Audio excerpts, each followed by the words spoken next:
Hello and welcome back. We are continuing our journey on these discussions of asymptotic notation. Now, just quickly before we start doing our theta notation and our theta proofs, I think it's important that we officially define it.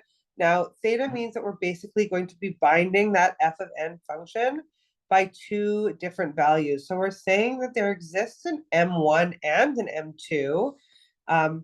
Where m1 multiplied by g of n is going to be less than or equal to m. And we want to say that f of n is less than or equal to a different multiple of g of n. So basically we are falling, we want to ensure that f of n is bound between two multiples of g of n. So effectively what we're saying is that f of n needs to be equal to g of n. We need to be able to prove that the multiple, that we can bind those two values between two multiples. They are analogous. They're not quite the same, but they are pretty analogous to that. And we're going to keep that in mind as we work through some of these practice questions. Okay, so let's go ahead and start with showing that f of n plus 1 is going to be in theta of n. And because this is the first time we're going to be doing something with theta of n, let's write it all out. There exists an m1 greater than 0, and there exists an m2 greater than 0, and there exists an n naught greater than 0, where for all n greater than n naught, our f of n, I gotta write out a new line here, m1 times g of n is going to need to be less than or equal to f of n, and f of n needs to be less than or equal to m2 times g of n. So when we now factor in our problem that we want to, our actual formula here, our actual equation, we end up with m1 times g of n, which is just n, is going to be less than or equal to 5n plus 1. And we'll do it in a different color here. 5n plus 1 needs to be less than or equal to m2 times n. Now, because this is indeed an and, we will have to prove both sides of this. So let's start with the m1 side, because why the heck not? All right, so what do we know about being able to prove something like this? Well, we can already see that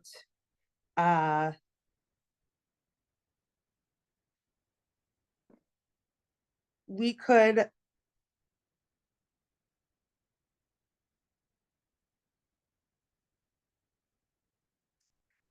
can already see that, f of n,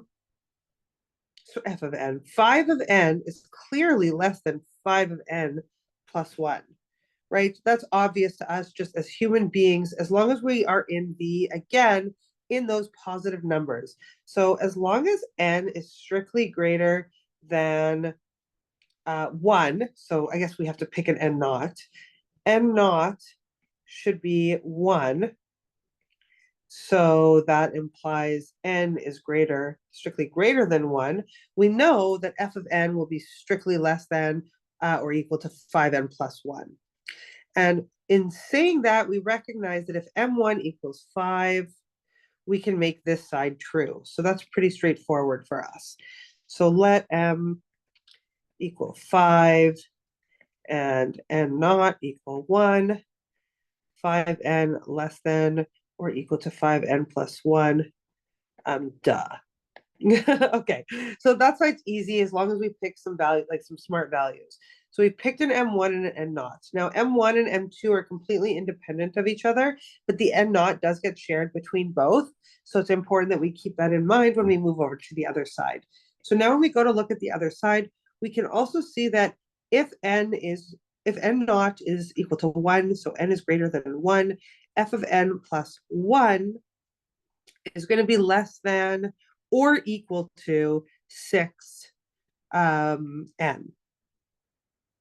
Right? We can see that because either 1 is going to be n, or it's like this one, either this, like we can use our roundup trick to say that we know that our n is greater than 1, right? So then we can round up 5n plus 1 to be 5n plus n, which means 6n. Let me write that out because I feel like I said that kind of weird. So round up, since n is greater than 1, we can say that we know that 5n plus 1 will be less than or equal to 5n plus n, which is just 6n. So what we see now is that this can hold true as long as that m2 is 6n, or that m2 is 6. So let's let m2 equal 6. We can then say, since n is greater than 1, 5 to the n plus 1 is less than or equal to 5 to the n plus n, which is less than or equal to 6 to the n. Duh.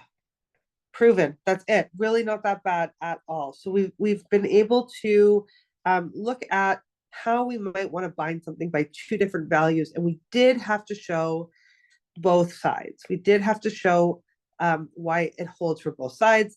They share the n naught, but they each get their own m1 and m2.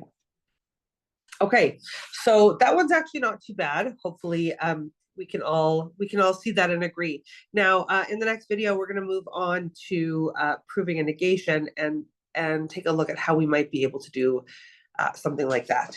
Okay, thanks everyone, and see you in the next video.